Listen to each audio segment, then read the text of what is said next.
अनंत टिप्या refresh व्हा। कोकण साहित्य परिषद आयोजित 17वे केंद्रीय मराठी साहित्य संमेलन मॉरिशसला 2 आणि 3 डिसेंबरला आयोजित करण्यात आलंय। कोमसापचे केंद्रीय कार्याध्यक्ष प्राध्यापक डॉक्टर प्रदीप ढवळ यांनी या पत्रकार परिषदेत माहिती दिली। यावेळी पत्रकार परिषदेस कोमसापच्या केंद्रीय मंडळाच्या उषा परब, जिल्हाध्यक्ष मंगेश म्हस्के उपस्थित होते। आता आपलं सरकार आणि मॉरिशस सरकार यांच्या सहकार्याने, सहभागाने आणि तिथली काही जी मराठी मंडळं आणि संस्था आहेत आणि कोकण मराठी साहित्य मिळून संयुक्तरित्या हे संमेलन तिथे संपन्न होणार आहे।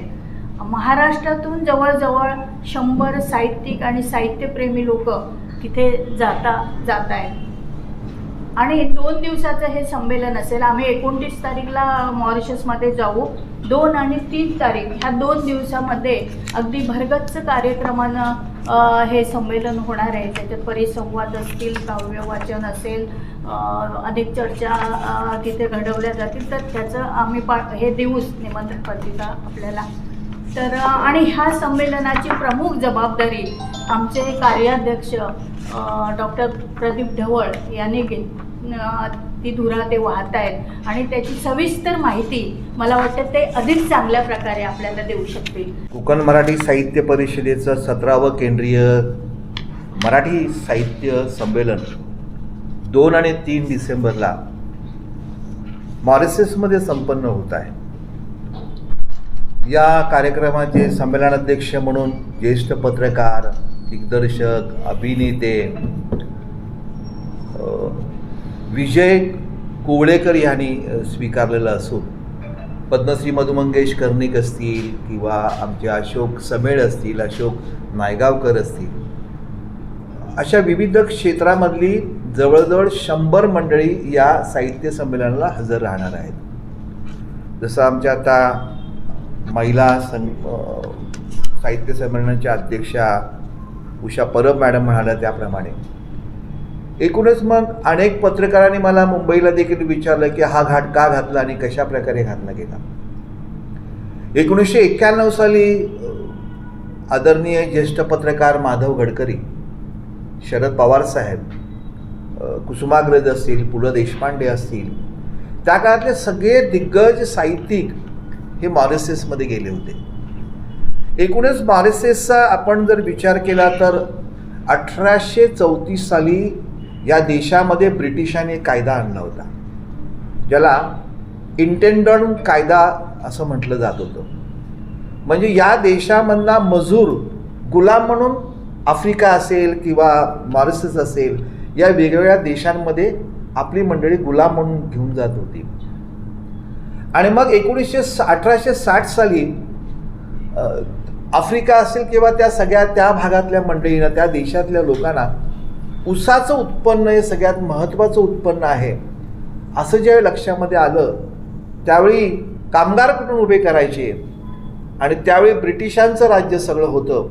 आणि त्यावेळी जो ॲग्रीमेंट झाली की ज्या ॲग्रीमेंटला आपण सगळेजण गिरमिट या नावाने ओळखतो, आणि त्यावेळी आपली सगळी गुलाम मंडळी तिकडे गेलेली होती। मग त्यामधल्या आपल्या सावंतवाडीच्या प्रसिद्ध पुढे त्या मंत्री झाल्या मॉरिशसमध्ये, त्या शिलाबापू, मॉरिशसमध्ये आडनावं लावली जात नाही, शिलाबापू तिकडे मंत्री झाल्या आणि तिने आणि तिच्या सगळ्या सहकार्याने मराठीचं जागर करायला म्हणून सुरुवात केली। आज 4-5 पिढी जवळजवळ त्यांची आहे। फार काय त्यांना मराठी येत नाही, फार काय मराठीवरती त्यांचं प्रभुत्व नाही, पण मराठीचा जागर तिथे करावा, मोठमोठे साहित्यिक महाराष्ट्रातना तिकडे घेऊन जावेत या विचाराने ही सगळी तरुण पिढी तिकडची, मग तिकडचं मराठी कल्चरल सेंटर मॉरिशस किंवा मराठी मंडल फेडरेशन ट्रस्ट किंवा मॉरिशस गव्हर्नमेंटनी मराठीसाठी म्हणून जे दालन उभं केलं आहे त्याचं Marathi speaking union affiliated to government of Mauritius, अशा 3 संस्थांनी कोकण मराठी साहित्य परिषदेला साहित्यिकांना या इथे निमंत्रित केलेलं आहे। अनेकांची नावं इथे घेता येतील, पण वेळेअभावी पत्रकार परिषदे मला इतकं सांगावं असं वाटेल, हा खरं कोकणाचा सन्मान आहे। आणि कोकण मराठी साहित्य अगदी पालघरपासून ते बांद्यापर्यंत जे म्हणून साहित्यिक आहे, मग कवी असतील, लेखक असतील, जे नवे लिहिते हात आहेत या सगळ्यांना मॉरिशसमध्ये जाण्याची संधी मिळालेली आहे. निवड साहित्यिक कार्यक्रम करणार आहोत का, तर नाही. मग कोकणामधल्या आपल्या या इकडचा जो कलेचा प्रकार आहे, ज्याला आपण अनेक वेळा दशावतार या नावाने ओळखतो, पण अलीकडच्या पिढींना माहिती आहे का, तो देखील परफॉर्मन्स आम्ही तिकडे दशावतारचा करणार आहोत. चिपळूणमधला पाल्या असेल तोही तिथे परफॉर्मन्स होईल. म्हणजे कोकणामधली जी काय कला आहे, कोकणामधली जी काही परंपरा आहे, संस्कृती आहे, याचं जपण आपण सगळेजण करत असताना मॉरिशसच्या लोकांना देखील त्यांच्याबद्दल खूप आकर्षण आहे. तर ही देखील मंडळी हा देखील परफॉर्मन्स आम्ही त्या ठिकाणी करणार आहोत. मॉरिशसमधले देखील तुम्ही जर पाहिलं असेल की मॉरिशसमध्ये मराठी मंडळी एकत्र येऊन जी काही चळवळ करता आहेत, त्या चळवळीमध्ये त्यांची प्रामुख्याने त्यांनी मराठी भवन तिथे बांधलेलं आहे. छत्रपती शिवाजी महाराजांचा त्यांनी पुतळा तिथे उभं केलेला आहे. भारताचे शिल्पकार, घटनेचे शिल्पकार बाबासाहेब आंबेडकरांचा तिथे पुतळा त्यांनी उभं केलेला आहे. आणि 32 वर्षानंतर ही अतिशय चांगली अशी संधी आम्हाला आलेली आहे. उद्घाटक म्हणून दीपक केसरकर हजर राहणार आहेत. त्यांच्या राष्ट्राचे राष्ट्रपती असतील, त्यांचे पंतप्रधान असतील, उपपंतप्रधान असतील, ही सगळी मंडळी ही 2 आणि 3 तारखेला होणाऱ्या साहित्य संमेलनाला हजर राहणार आहेत.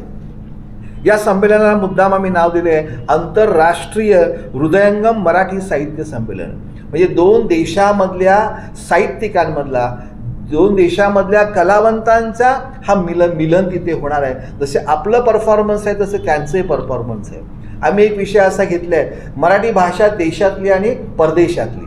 यामधले तिथली मंडळी सहभागी होणार आहेत, आमची मंडळी सहभागी होणार आहेत. म्हणजे आम्ही मराठी भाषा जगवण्यासाठी काय करत असतो, ती मंडळी जगवण्यासाठी काय करत असतात, हा देखील एक आम्ही परिसंवाद ठेवलेला आहे. नंतर वाचन मराठीचा प्रयत्न आपण सगळेजण करतो असं मला वाटतं. या संपूर्ण कार्यक्रमाचा दिनक्रम काय असेल, सकाळी दिंडीपासून 2 तारखेला कोणते कार्यक्रम आहेत, 3 तारखेला कोणते कार्यक्रम आहेत, हे सगळं मी तुम्हाला या प्रेस नोटमध्ये दिलेलं आहे. मला या सिंधुदुर्ग जिल्ह्यामधील पत्रकार परिषद घेत असताना आपण या संमेलनाची माहिती अधिकाधिक लोकांपर्यंत पोचावी यासाठी आपण प्रयत्न करावे, यासाठी ही पत्रकार परिषदेत आपण घेतलेली आहे. तुम्हाला जर काही प्रश्न विचारायचे असतील तर तेही विचारायला हरकत नाही.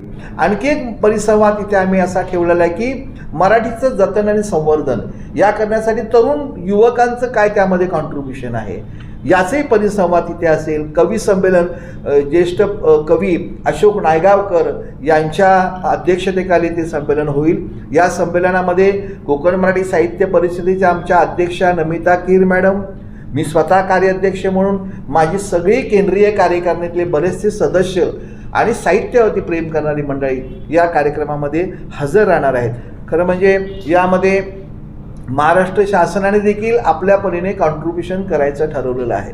या महाराष्ट्राचे मुख्यमंत्री एकनाथ शिंदे साहेब, नंतर उपमुख्यमंत्री देवेंद्र फडणवीस असतील, आमचे आमदार संजय केळकर असतील, जे साहित्यावरती प्रेम करत आहेत. तिथे नाटकाचेही परफॉर्मन्स होणार आहे.